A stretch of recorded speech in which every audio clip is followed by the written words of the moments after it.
méthode des 5 S a été proposée par Takashi Osada en 1991. Elle entre dans le cadre d'une démarche Kaizen d'amélioration continue.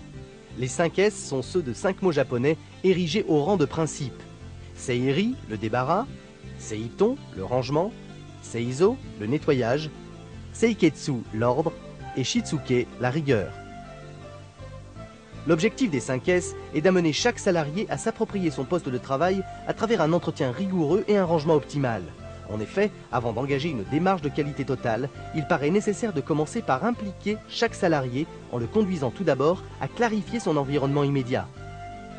Selon Osada, les 5 S sont le premier indicateur de la bonne santé d'une entreprise. Il va même plus loin en affirmant que si une entreprise ne fonctionne pas, c'est souvent faute d'avoir appliqué les 5 S. Si cela ne paraît pas forcément évident, il n'y a qu'à imaginer les répercussions importantes que peuvent avoir sur une production une accumulation de petits désordres, saletés, rebuts sur les bureaux ou dans les entrepôts. Notons que la méthode des 5 S s'applique aussi bien au bureau qu'au poste de travail technique.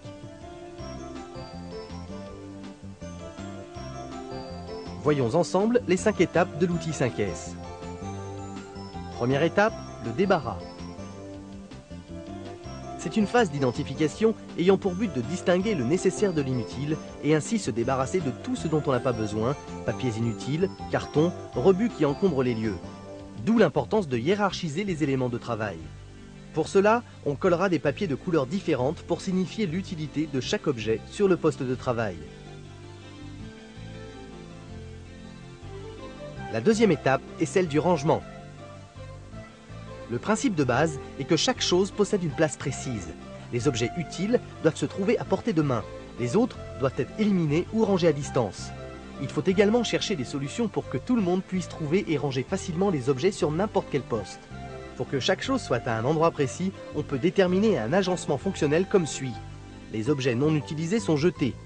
Les objets non utilisés mais que l'on doit conserver sont mis en réserve. Les objets rarement utilisés sont rangés à l'écart. Les objets utilisés de temps à autre sont stockés au poste de travail. Les objets fréquemment utilisés restent sur le poste de travail ou sur l'employé.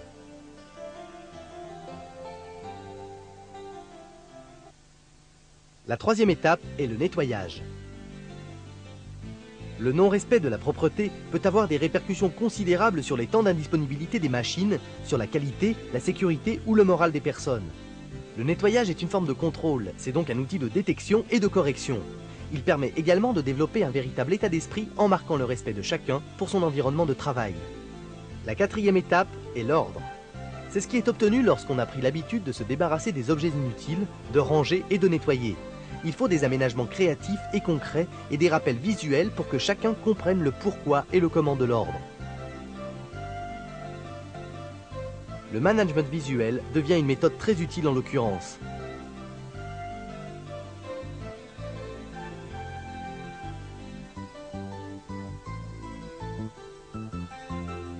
Cinquième étape, la rigueur. C'est la règle la plus importante du 5S. Elle permet de ne pas en rester à une action d'éclat et pérennise l'effort accompli pour aménager le poste de travail. Elle nécessite d'acquérir des habitudes et un état d'esprit. La rigueur se développe à partir de deux axes importants. Un contrôle continu à travers des vérifications fiables et une communication dynamique.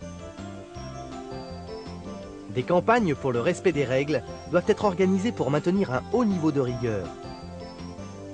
La méthode ne s'arrête pas au simple fait d'avoir obtenu un rangement optimal.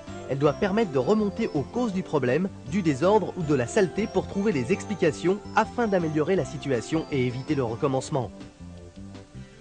Notons que la responsabilisation de chacun à sa tâche reste l'élément essentiel de la démarche. Les résultats se mesurent autant en termes de productivité qu'en termes de satisfaction du personnel d'avoir amélioré leurs conditions de travail.